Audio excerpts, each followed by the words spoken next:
Well, hey everybody, hope your Thursday is going great so far. Because it is Thursday, as you know, at noon, 12 p.m., we always go live to talk about something that's relevant to our culture or to our church. And today, I think, is going to be a really, really good conversation. And we're talking about leadership and specifically how to be a leader or what does it look like to lead regardless of your age. Yeah.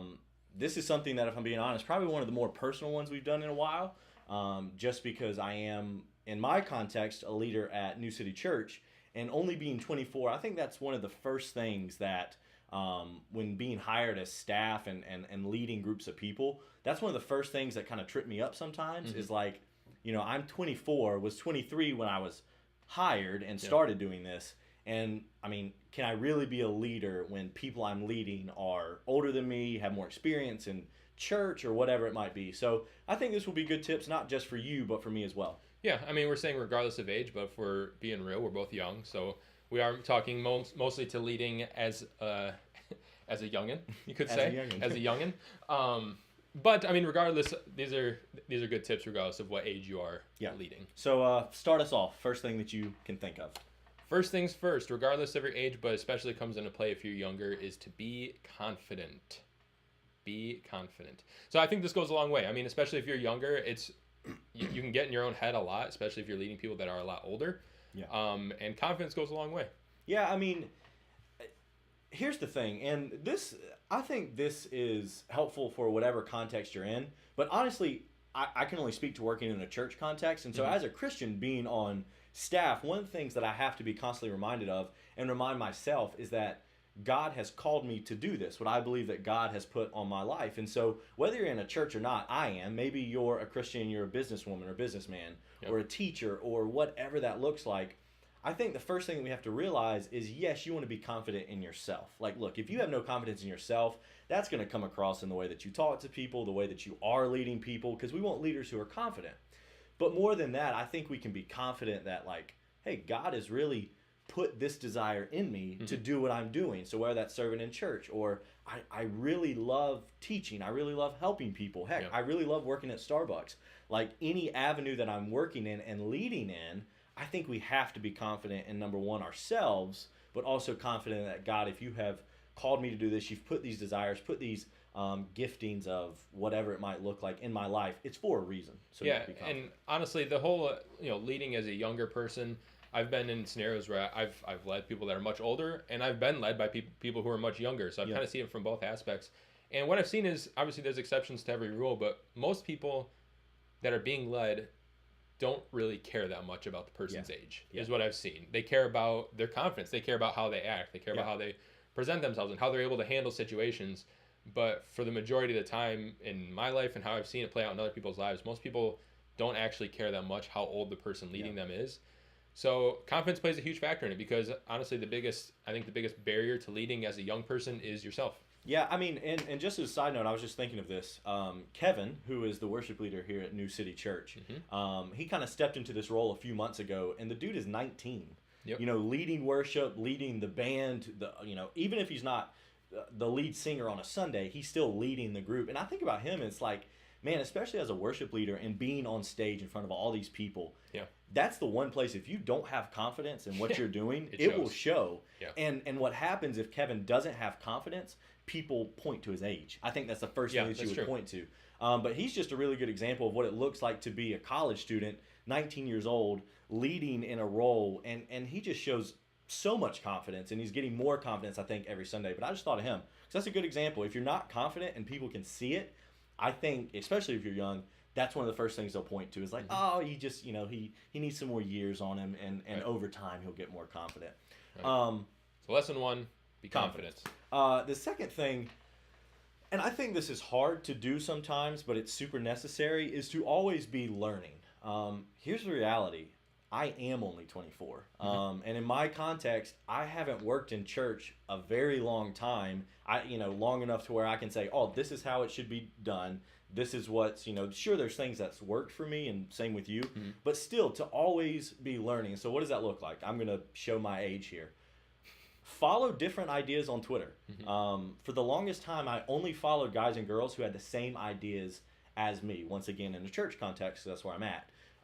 Maybe you only follow a certain news outlet. Mm-hmm. Follow other ideas, even if you don't agree with them, because I don't think we will ever grow in leadership until we're able to chew on other people's ideas sometimes. You might not like it, it might not work for you, and you might not agree, but nevertheless be a leader in that, hey, I want to see what other people are saying about this because I constantly want to be learning. Yeah, and you showing your age of saying Twitter, I always get made fun of. I'm not really that much older, but I'm 29. But here, I'll show my age. My recommendation is open a book. You know, I mean, honestly, there's no shortage of books on leadership and great books on leadership. And one thing I think you'll see, especially people who have been in leadership for a long time, is they'll say that they never stopped learning. Yeah. You know, no matter how big your bookshelf is, or how big your portfolio of books are, there's always more you can learn, and there's always more you can be refreshed on, and things like that. So I would say, if you want to be not just be in a position that has some leadership, but actually be a solid leader, it's that it's a lifelong thing, and you're always going to be learning. So whether that's reading books, or going to hear people speak, or listen to podcasts instead of listening to music all the time, or following different people on Twitter, exploring different different people's thoughts that don't necessarily agree with you, I think is huge. But always be exploring something new. And with that, I think one of the biggest things with learning and what that looks like on a practical level, it might not be on social media or in a book, but with other people around you, be able to take criticism. Yeah. Because the reality is, it's I'm not always going to get things right. Mm-hmm. And so for me to be constantly learning, I think it's important for me to be open, not criticism in like a bad way, but like, hey man, I think you could do this better. So once again, at New City, we have, luckily, a lot of guys who are older than me that have done church things exactly what I'm doing, and can come alongside and be like, hey man, I think this would be great for next time you're leading a group of people. Or, hey, maybe try this, whatever it might be, next time. And so if I'm not open to criticism, number one, that says that I'm not confident myself, which we just talked about. Number two, I'm really not interested in learning, because it comes across as I know it all. So be open to criticism. True. And another thing I'll add to this point before we go to the next one, I feel like we could have a separate video that's like ways to always be learning in leadership, because I feel like there's lots to talk about in this one, but is to always be asking questions of people that are in leadership. Seek out people, especially if you're younger, seek out people that have been doing whatever you want to do or whatever you're doing for longer, and annoy them with questions, And I think that's a big thing about leadership is realizing your faults, or realizing your downside, realizing your weaknesses, but also not being so arrogant that you can't ask questions and recognize that there are people that are smarter than you. And I can't stress it enough. I feel like I keep going back to number one. But if you're not asking questions and you're not open to this criticism, that doesn't say I'm confident in my leadership abilities. Right. I think it's a false confidence that I know it all. So why would I ask other people questions when I'm probably not going to agree with what they have to say? Yeah, and I think we can sometimes fall into this thing where it's like, I don't want to go to this person for questions because I want to seem confident. Right. So I don't want to look like I don't have it all figured out. Yeah. But everyone knows everyone doesn't have it all figured out. So don't worry about that. But you can never should ever stop asking questions. Yeah, and the last thing that we would say is be true to yourself. I mean, what do you think about this one? Yeah, that's a big thing. I mean, especially if we're talking to someone who's leading as a younger person, don't try and act like you're not who you are. You're young, and that's okay. Like Adam, 24 years old, that's fine. He doesn't need to act like he's been doing this for 20 years. It's okay to not have a ton of experience, but be building that up. And I will just throw this out here just because I want to give a shout out to those who are like, I'm not 24. Mm-hmm. That's okay. And for people who are older and maybe you're not leading necessarily, you have people like me in your businesses and your churches and whatever that looks like, that, hey, if they're following these steps, I'm open to what you have to say to me, hopefully. Yeah. And so don't act like you have to conform to the younger generation and seem cool and seem hip and all this stuff, because that's what people always say, that we're cool and hip and young, whatever.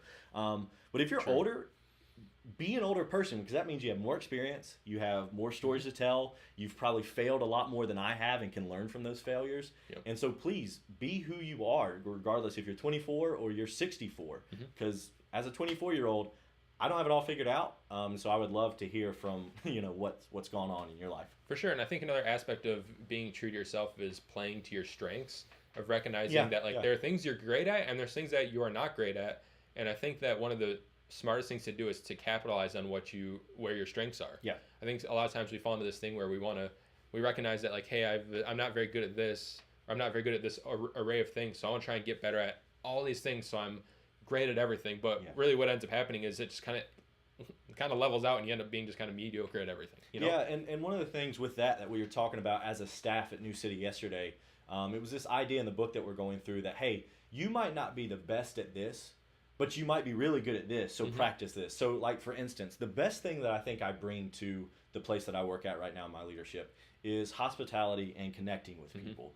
Where I'm not that strong at is administration, like spreadsheets, all that kinds of things. And not that I don't want to learn and grow in those things, but I think I want to spend the most time saying, hey, how can I use the personality that God has given me, an extrovert, someone who never meets a stranger, and focus on that for the good of the place that I'm working, the church.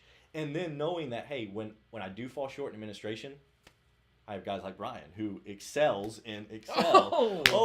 That's great. Brian is great at those kinds of things. And so once again, it's all these things of like, man, I'm confident in who I am, but being confident means that I know where my weaknesses are. So I want to find those people who can build me up, who can make me stronger, and honestly just do a better job than I do at these things. And vice versa, it works both ways. So yeah, I think, finding your strength and working at and developing a skill that is the best thing. Not just a good thing, because it would be good if I learned administration, but the best thing and what I bring to the table is another side of the coin. And so let me practice that, develop that, and hone that in. For sure. Yeah, I think the good third one is just be who you are. Yeah. You can take tips from other people, ask questions, read books and stuff, but don't try and be somebody else. I think we've all seen people in leadership positions that like want to try and emulate everything that this other person does or this other leader does, and it doesn't work because you're not that person. So be who you are and work to your own strengths, not somebody else's. Yeah, so hopefully this has been helpful. We definitely don't have it all figured out, but these were just 3 ways that we think that you could lead and lead effectively regardless of your age. And so, yeah, we do this every week on Thursdays at 12 p.m. And so next week, I don't want to ruin it. It's a surprise. So you're going to have to join us next week to figure out what we're talking about. But we hope that you have a great Thursday. Weekend's coming up, so we hope you have a great weekend as well. We'll catch you next week.